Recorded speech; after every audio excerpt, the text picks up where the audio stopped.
river Ganga will be Ganga Sagar. ગંગોત્રીમાંથી નીકળેલી ગંગા હજારો કિલોમીટરનો પ્રવાસ કરીને અંતે જઈને બંગાળના સાગરની અંદર પોતે શરણાગતિ સ્વીકારે છે અને સાગરમાં ગંગાનું ભય જવું માટે એ ગંગા સાગર બને છે. આ એક રૂપક છે. દરેક વ્યક્તિ જન્મ લે છે, ધેટ ઇઝ અ ગંગોત્રી. જન્મ લેવો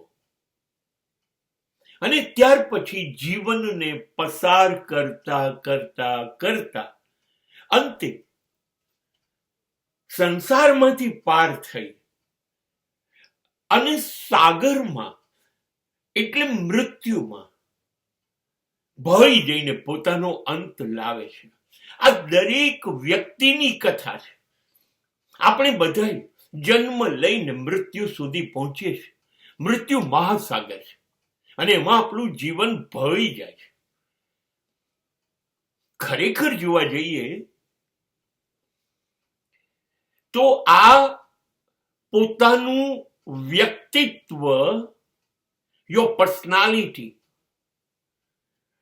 એ અસ્તિત્વમાં ખોઈ નાખવાની, ડૂબાડી દેવાની ઘટના છે ગંગા સાગર. ગંગોત્રીમાંથી નીકળેલી મહાન ગંગા કેટલા કિલોમીટર સુધી ગંગા તરીકે, માં ગંગા તરીકે ઓળખાય છે. પણ એ પોતાનું અહમ, પોતાનો ઈગો છોડી દે છે. હું હિમાલયની દીકરી છું, નીકળી છું, એ ભૂલી જાય છે અને સાગરના ચરણે ઊભી રહી જાય છે. મને સ્વીકારી લો, મારી શરણાગતિ. અને એ મિનિટે વ્યક્તિત્વ અસ્તિત્વ બની જાય છે અને ત્યારે ગંગા એ સાગર બની જાય છે. તો દરેક માણસે પોતાની જાતને અસ્તિત્વમાં ડૂબાડી દેવી જોઈએ. મારું વ્યક્તિત્વ મોટું છે, હું કંઈક છું, હું છું. એ મારા હુંને ડૂબાડી દેવો એ વ્યક્તિત્વનું અસ્તિત્વમાં વિલીનીકરણ છે. તમે જુઓ, સાગરમાં દરેક લહેરો, દરેક મોજું પર સેકન્ડે ઉછળતું, કૂદતું, એનો પ્રવાસ કરતું કિનારા તરફ જાય છે. દરેક મોજું ઉછળતું કૂદતું જ્યારે કિનારે જાય છે ત્યારે સમજે છે કે એ સાગર છે, પણ એ સાગર નથી. અનેક મોજાઓ સાગરમાં છે પણ સાગર મોજાઓમાં નથી. આપણે બધા જ ઈશ્વરમાં છીએ. આપણે બધા જ, ભલે આપણે આપણી જાતને અલગ અલગ માનતા હોય, પણ આપણે બધા મોજા છીએ, લહેરો છીએ.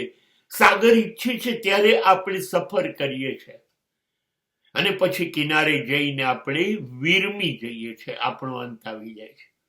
પણ સાગર તો કાયમ રહે છે. લહેર ઉપર સાગરનું અસ્તિત્વ નથી. એમ માનવીય ઉપર, દરેક આત્મા ઉપર પરમાત્માનું અસ્તિત્વ નથી. હા, આત્માનું અસ્તિત્વ પરમાત્મા ઉપર છે. માટે દરેક વ્યક્તિ, દરેક જીવ એ શિવમાંથી છૂટો પડ્યો છે અને શિવમાં મળી જશે. આને વ્યક્તિત્વનું અસ્તિત્વમાં વિલીનીકરણ કહેવાય. આત્માનું પરમાત્મામાં ભળી જવું કહેવાય. જીવનું શિવ બની જવું કહેવાય.